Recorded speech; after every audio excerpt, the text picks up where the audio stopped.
Abra comigo a palavra do Senhor no livro do profeta Jonas.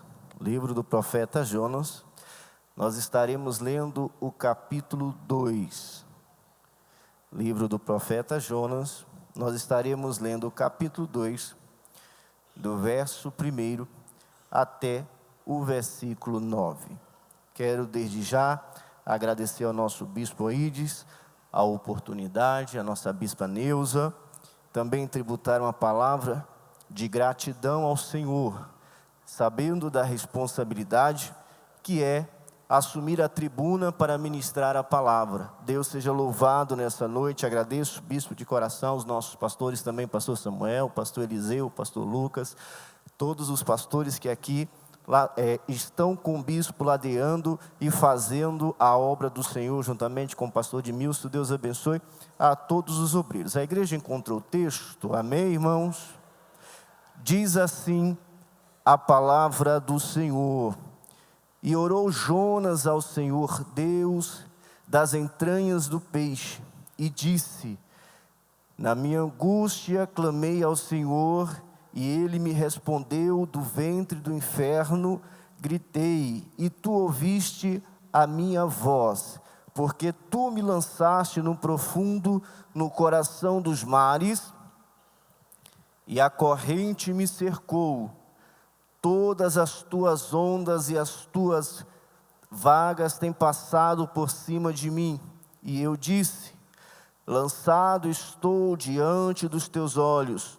Todavia, tornarei a ver o templo da tua santidade. As águas me cercaram até a alma, o abismo me rodeou, e as águas se enrolaram na minha cabeça. Eu desci até os fundamentos dos montes, os ferrolhos da terra correram-se sobre mim para sempre. Mas tu livraste a minha vida da perdição, ó Senhor meu Deus.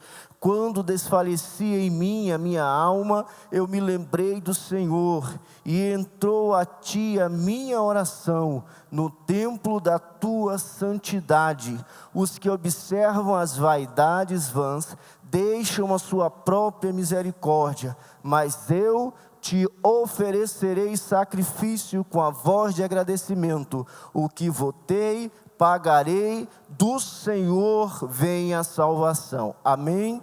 Podeis tomar assento em nome do Senhor Jesus.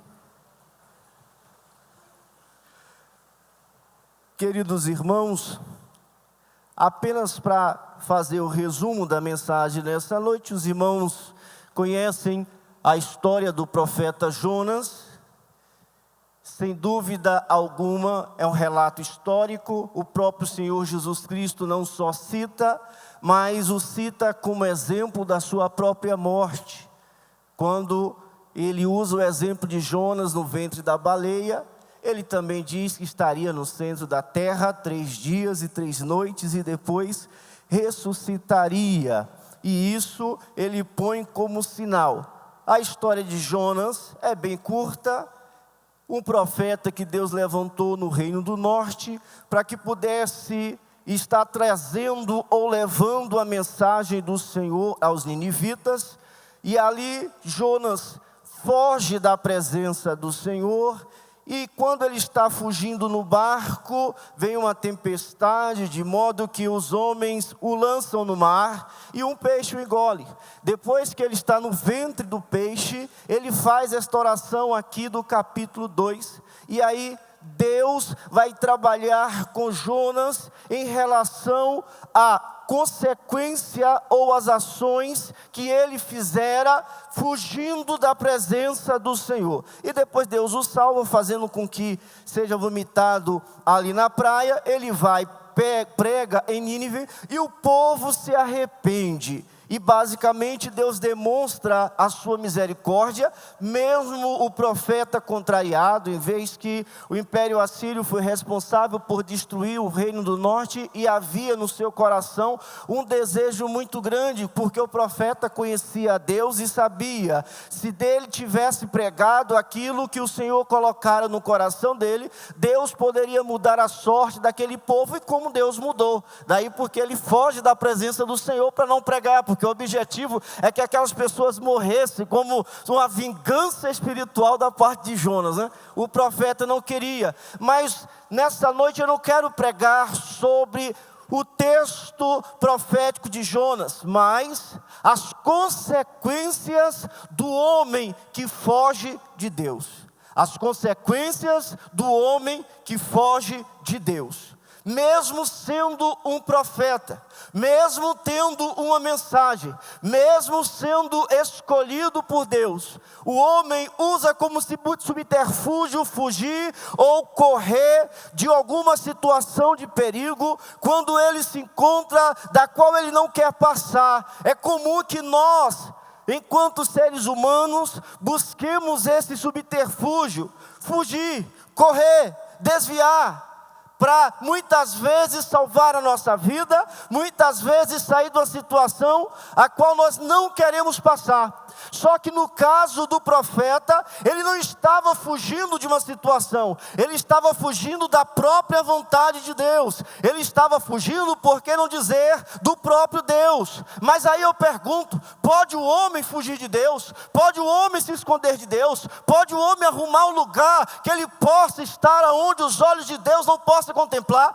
O salmista chega a dizer, para onde fugirei da tua presença? Se eu descer no Sheol, no mundo dos mortos, a tua presença está lá. Se eu pegar uma ave e voar bem alto, a tua presença vai estar lá. Não tem como o homem fugir de Deus, mas enganosamente a nossa mente nos leva a pregar uma peça dizendo, ei, você pode fugir de Deus. E nós sabemos que Adão usou esse recurso. Quando ele pecou ali no Éden, ele se escondeu, ele fugiu de Deus, e Deus indaga a Adão, ei, onde é que você está, Adão? Aí ele diz, Senhor, estou aqui, porque tive vergonha, estava nu. Aí Deus pergunta, como que você sabe que estava nu? Você provou do fruto que eu tinha proibido?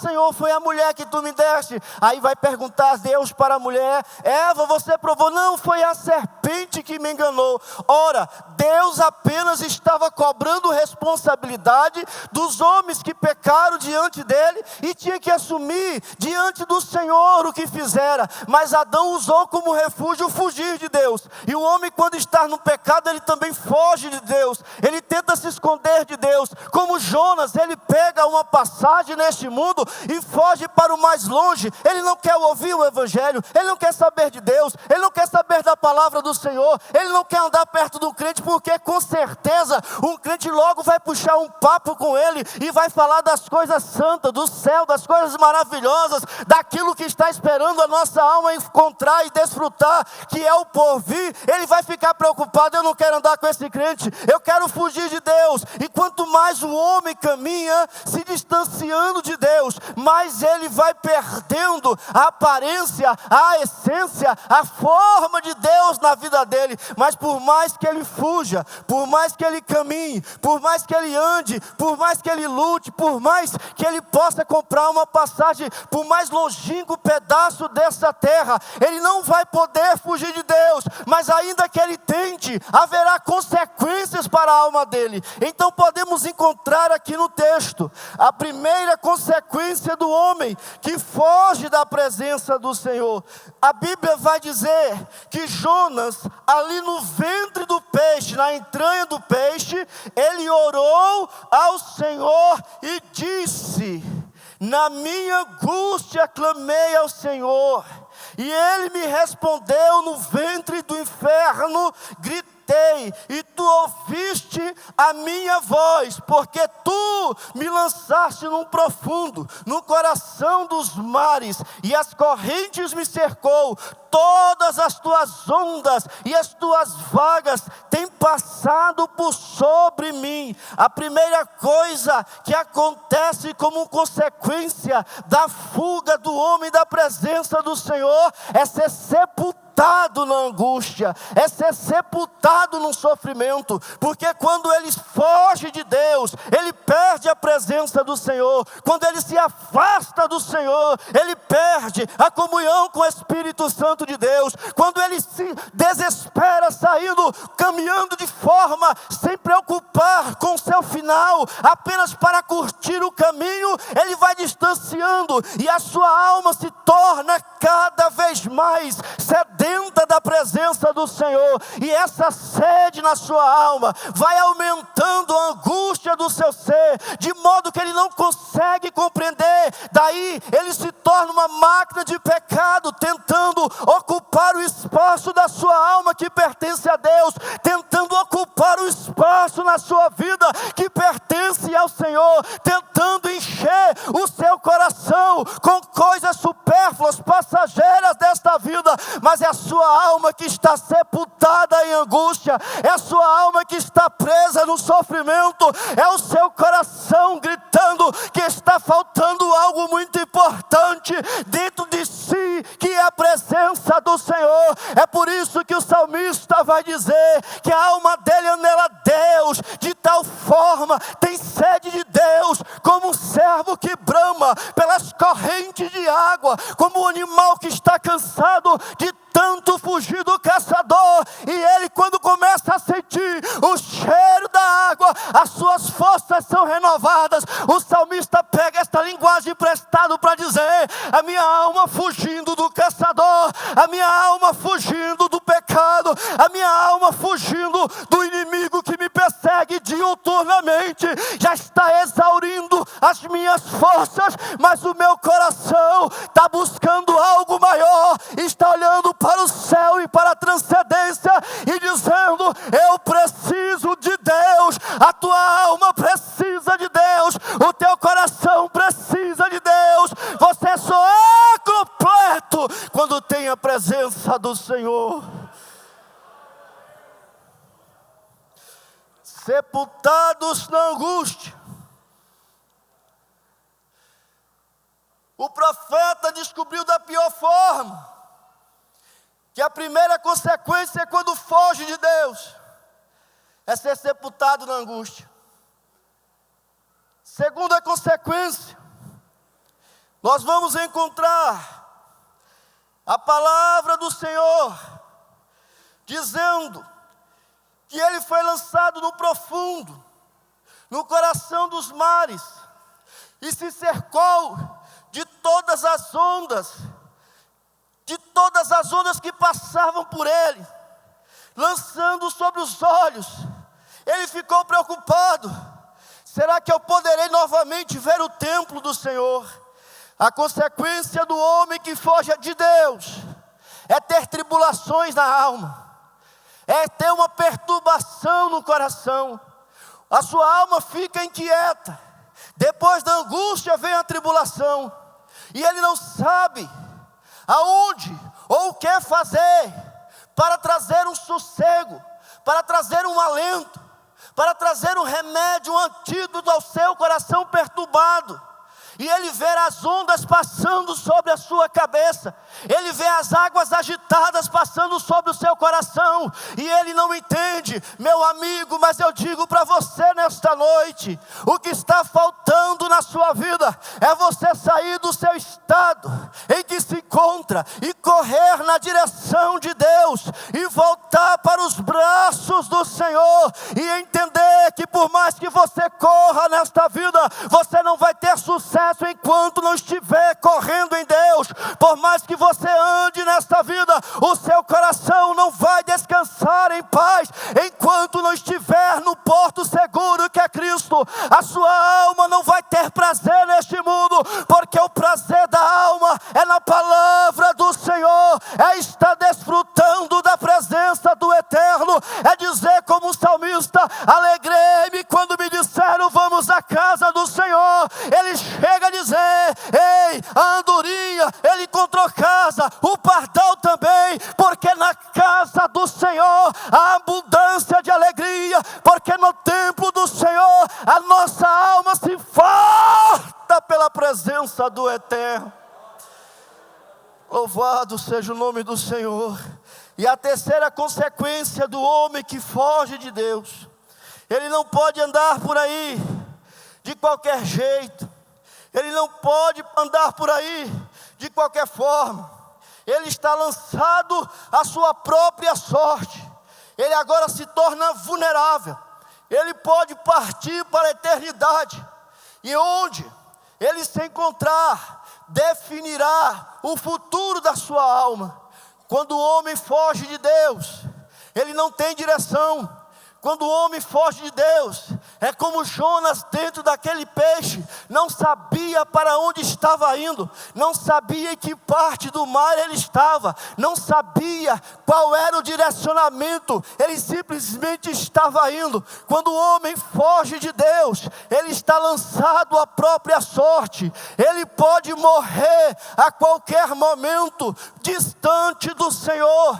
E como disse Salomão, do lado que a árvore cair, ela fica. Isso quer dizer, nós, enquanto palmilharmos sobre essa terra, temos que ter uma preocupação singular, uma preocupação ímpar, de estar seguro em Deus, para que quando o nosso coração parar de palpitar, tenhamos a certeza, o caminho que escolhemos, e qual era a nossa segurança, que é estar em Deus, que é estar no Senhor, que é estar em Cristo Jesus, é sabermos se nós partirmos essa noite, o céu nos espera, é sabermos que, ainda que a nossa jornada encerre aqui, nós iremos iniciar uma nova fase, na presença do Senhor, porque temos a Cristo Jesus, a nossa salvação eterna, aquele que morreu por mim, morreu por você, para que possamos estar diante do Senhor, ligados novamente, pelo sangue do Cordeiro, e assim ter a certeza, ter a segurança, ter a convicção, se partirmos hoje, estaremos com Cristo para todo sempre.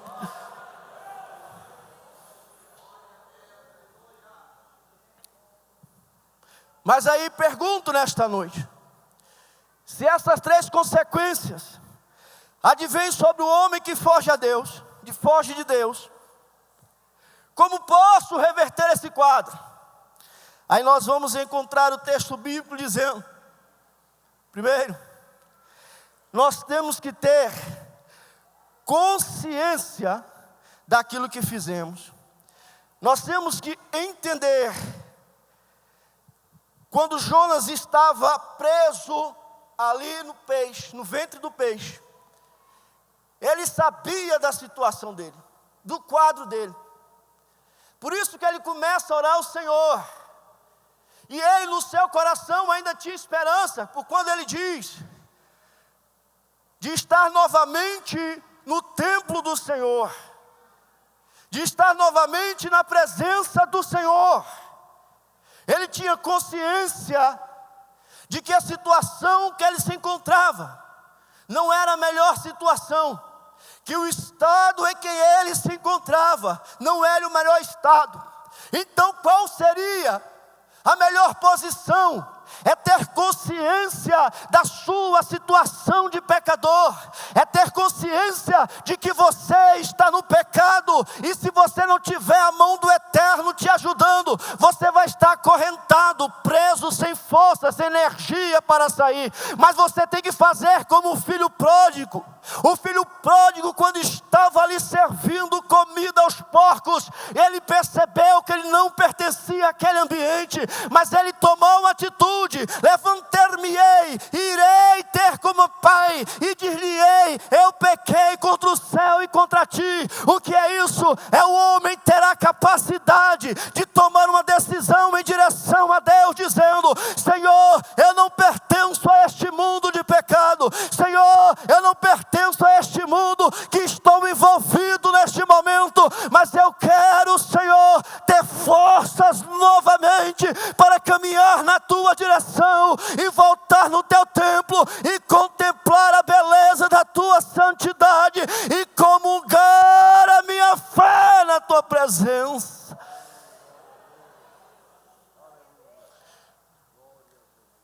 Segundo, o homem precisa se arrepender dos seus pecados.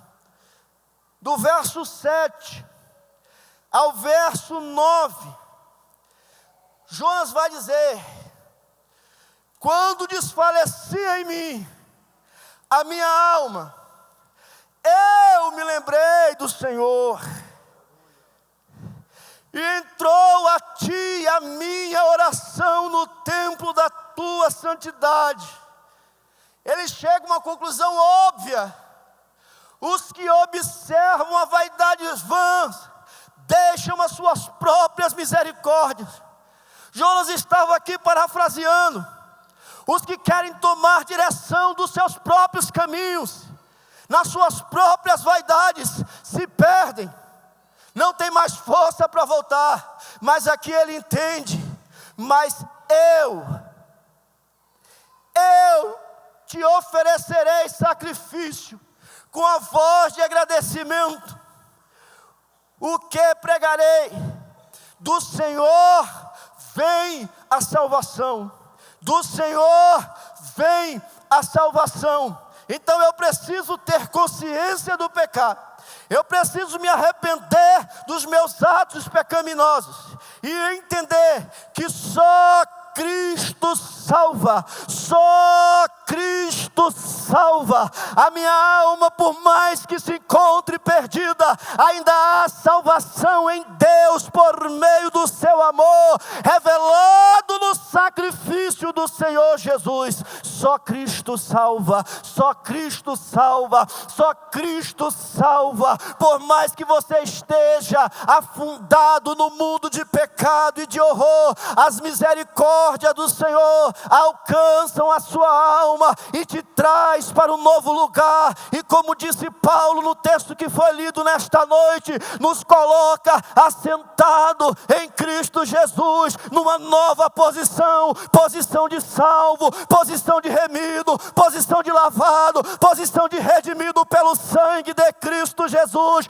Porque a esperança do homem nesta terra é ter a salvação em Cristo Jesus, que liberta o homem do pecado, que liberta o homem dos vícios, que quebra toda a corrente e traz liberdade para a sua alma.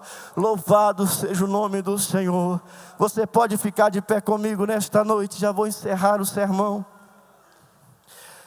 Mas tudo isso só é possível porque Deus se apresenta de uma forma gloriosa e majestosa para o homem. Jonas, no verso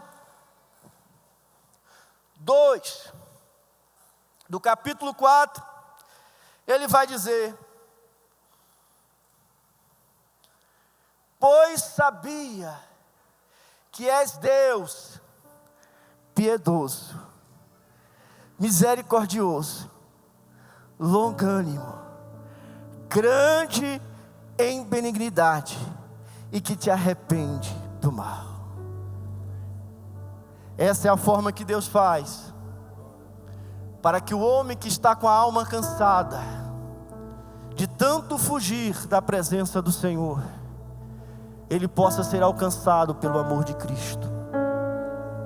Porque o Senhor, dentre os seus atributos, Ele se apieda, Ele tem dó, porque Ele sabe e conhece a nossa estrutura, sabe que somos pó, que somos falhos, mas mesmo assim Ele nos ama, mesmo assim Ele nos quer perto dEle, mesmo assim Ele quer que desfrutemos da sua presença. O Senhor é misericordioso, Ele tem misericórdia de nós. O Senhor é longânimo, o Senhor espera passivamente.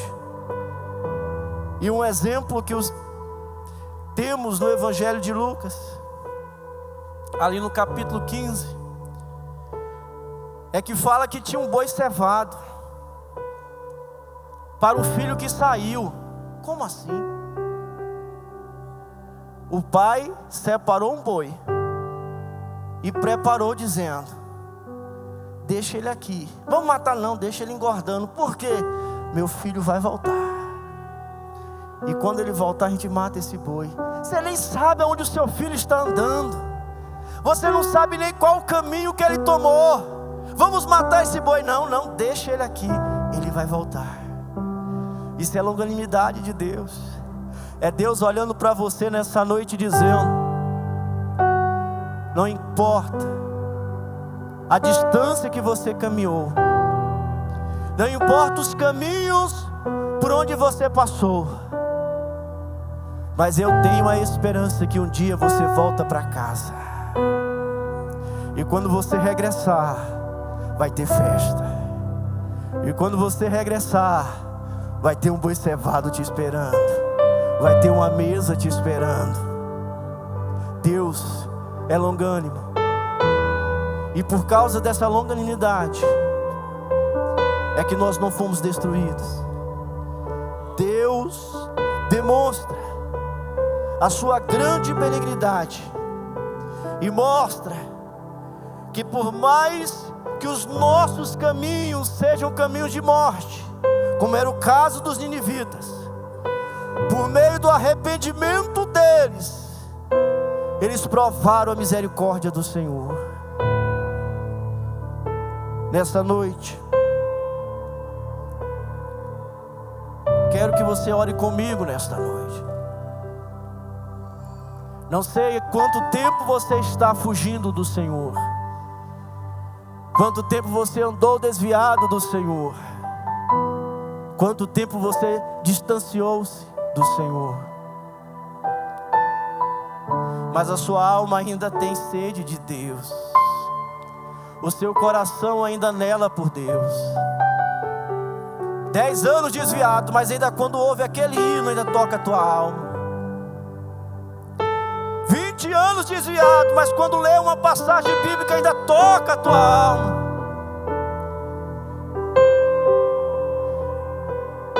É uma chama de Deus ardendo dentro de você, dizendo: você é meu filho, Cristo morreu por você porque eu te amo. Vamos orar nesta noite, e o Senhor possa quebrar correntes, libertar vidas.